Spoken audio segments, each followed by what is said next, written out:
So hello student, मैं हृदय एससीज institute से। आई होप आप लोग भी बहुत अच्छे होंगे और एग्जाम आपके आ गए हैं। तो आज सैंपल पेपर मुझे डिस्कस करना था। एक सैंपल पेपर मैंने डाल रखा है और जो है उसकी क्वेश्चन मैं आज डिस्कस करूंगा आपसे। तो पहला क्वेश्चन जैसे कि हमारी स्क्रीन पर दिखाई दे रहा है आप लोगों को कि in which of the following chemical equation the abbreviation represent the correct states of the reactant and the product involved at the reaction temperature. ठीक है, तो इसमें क्वेश्चन का मतलब ये है कि आपके पास एक केमिकल इक्वेशन दे रखी है, चार ऑप्शंस आपके पास गिवन दे रखे हैं। तो इसमें कुछ एब्रिविएशंस दे रखे हैं। एब्रिविएशन का मतलब होता है कि वो जो साइड में लिखा हुआ होता है ना, L G S A Q, तो liquid, solid, gas, aqua solution.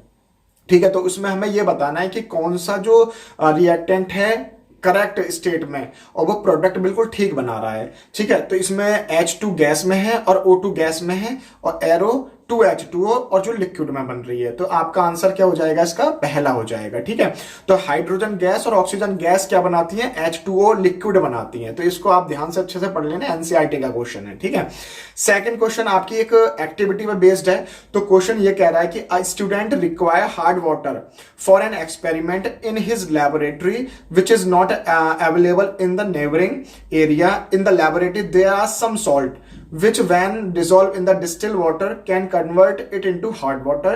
Select from the following group of the salt a group each salt of which when dissolved in distilled water will make it hard. कहने का मतलब क्या है? एक बच्चा है, उसके पास जो है अपने कुछ एक्सपेरिमेंट करना है, हार्ड वाटर बनाना है। तो हार्ड वाटर बनाने के लिए देखो जनरली आपको सॉल्ट की जरूरत पड़ती है।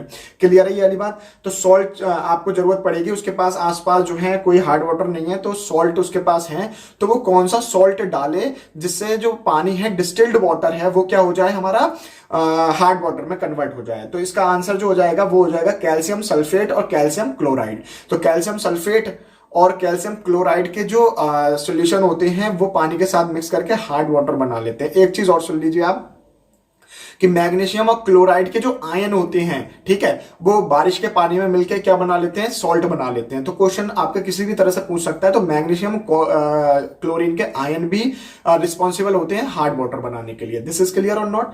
अच्छा, तो अब आपका थर्ड क्वेश्चन है कि a metal rod M was dipped in a color solution Y. After some time, it was observed that the metal rod starts dissolving in the solution and the solution starts fading in color. However, the color precipitate Z was seen at the bottom of the beaker. M, Y और Z हमें find out करने हैं। तो आपको screen पर दिख रहा होगा क्वेश्चन। तो ये पिक्चर बनी हुई है, आप पिक्चर भी देख सकते हैं। तो इसके ऑप्शंस क्या हो जाएंगे? तो देखो क्या है, ये आपका एनसीईआरटी का क्वेश्चन है। यहाँ पर क्या हो रहा है, ये क्वेश्चन जो था वो कुछ इस तरह से था कि जो है जिंक जो है वो सल्फेट के साथ है, तो ZnSO4 प्लस में Fe, और वो क्या बना लेता है? FeSO4 और Zn अकेला रह जाता है। तो ये हमारे पास क्या है? डिस्प्लेसमेंट रिएक्शन है। ठीक है, तो इसका ऑप्शन जो हो जाएगा आपका पहला हो जाएगा, दैट इज M जो हो जाएगा। मेटल रॉड जो है वो हमारे पास जिंक की है और जो Y है वो जो सोल्यूशन बनेगा दैट इज FeSO4 और Z जो होगा वो होगा Fe। क्लियर है? ये क्वेश्चन समझ में आ गया अच्छे से? तो ये एनसीईआरटी का ही डिस्प्लेसमेंट रिएक्शन जो है उसका एग्जांपल भी दे रखा है आपको। आप एनसीईआरटी से पढ़ेंगे तो और अच्छे से क्लियर हो जाएगा। क्लियर है? अच्छा, फोर्थ क्वेश्चन आपके पास दे रखा है कि विच of the following is not chemical reaction.